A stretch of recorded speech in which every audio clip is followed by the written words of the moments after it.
Halo, apa kabar? Hari ini kita akan kembali lagi belajar tentang kimia organik. Kita akan memberi nama atau belajar tata nama daripada senyawa turunan alkana. Kita akan belajar tentang tata nama pada alkanal atau biasanya disebut sebagai aldehid, ya. Sebelumnya kita perlu mengerti kembali tentang apa yang dimaksud dengan alkanal atau aldehid ya. Jadi alkanal atau aldehid itu nama umumnya. Alkanal itu sendiri adalah salah satu senyawa turunan alkana di mana sedikitnya terdapat satu gugus formil, ya, CHO. Gugus formil itu CHO, atau kalau kita gambarkan kita peroleh bentuk seperti ini. Jadi C berikatan rangkap 2 dengan O, kemudian dengan satu H, dan satu lagi dengan H atau R, ya.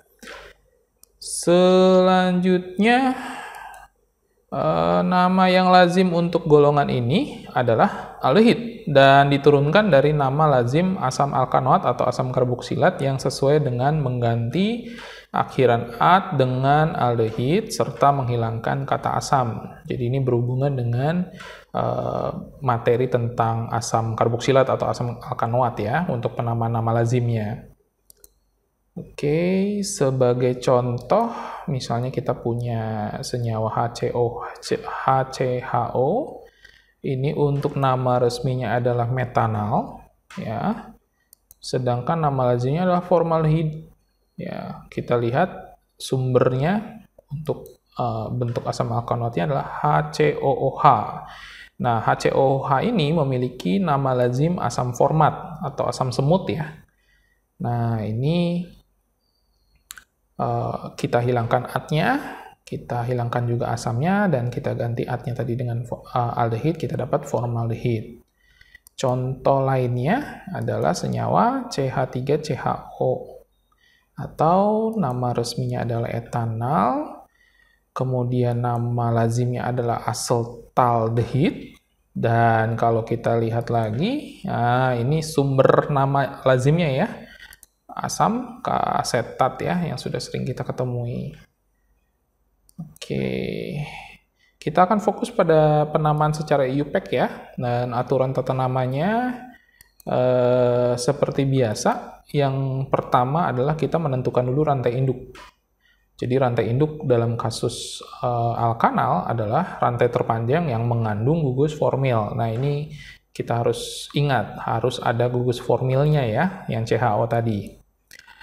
Jika terdapat lebih dari satu pilihan atau satu kemungkinan rantai induk, pilihlah rantai induk yang akan mempunyai paling banyak cabang. Jadi jika ada 2 atau 3 pilihan, kita pilih yang cabangnya paling banyak.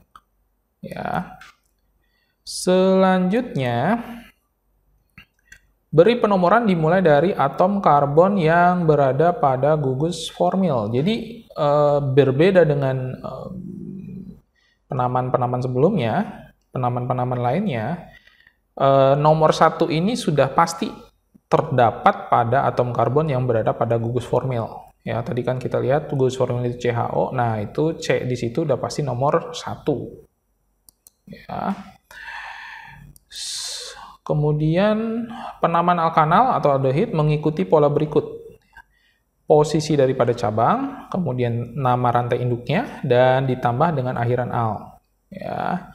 Dan juga ingat, jika terdapat lebih dari satu cabang sejenis, diberi awalan di, tri, atau tetra ya, tergantung daripada berapa yang sejenisnya. Dan juga jika terdapat lebih dari satu jenis cabang, disusun alphabetical. Jadi etil akan selalu lebih dahulu disebut daripada metil, E dan M ya. Oke, yuk kita lihat contohnya. Oke, contohnya misalnya kita punya senyawa berikut ya.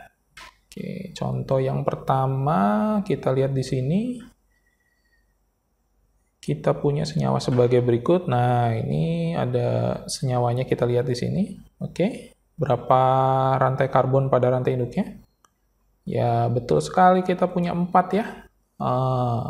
Tetapi kalau kita perhatikan, ada satu kemungkinan lagi yang punya rantai karbon lebih panjang. Nah, yang ini nih. Nah, ini yang warna ungu ya. Kita lihat di sini kalau kita hitung, itu kalau misalnya kita hitung dari bawah atau dari kanan, itu kita dapat 5. Jadi 2, 3, 4, 5. Ya. Tetapi kenapa kita pilih 4? Karena kalau misalnya kita hitung dari bawah ke kanan seperti ini, kita atom karbon pada gugus formilnya tidak termasuk pada rantai induk. Nah, ini tidak boleh. Jadi, pada senyawa contoh ini, rantai induknya hanya mengandung 4 buah karbon. Ya, jadi terdapat 4 karbon pada rantai induk. Oke, selanjutnya penomoran ini gampang sekali. Kita kasih nomor sesuai, tadi saya sudah jelaskan ya, kita mulai dari nomor 1 dari CHO di situ. Lanjut, nah itu jadi nggak perlu pusing-pusing kita tentuin dari kiri kanan segala macam ya. Kemudian cabangnya ini etil ya, sehingga nama daripada senyawa contoh ini adalah 2-etil butanal. Kenapa butanal? Karena C-nya ada 4. Oke, gampang sekali ya. Selanjutnya contoh yang kedua kita bisa lihat.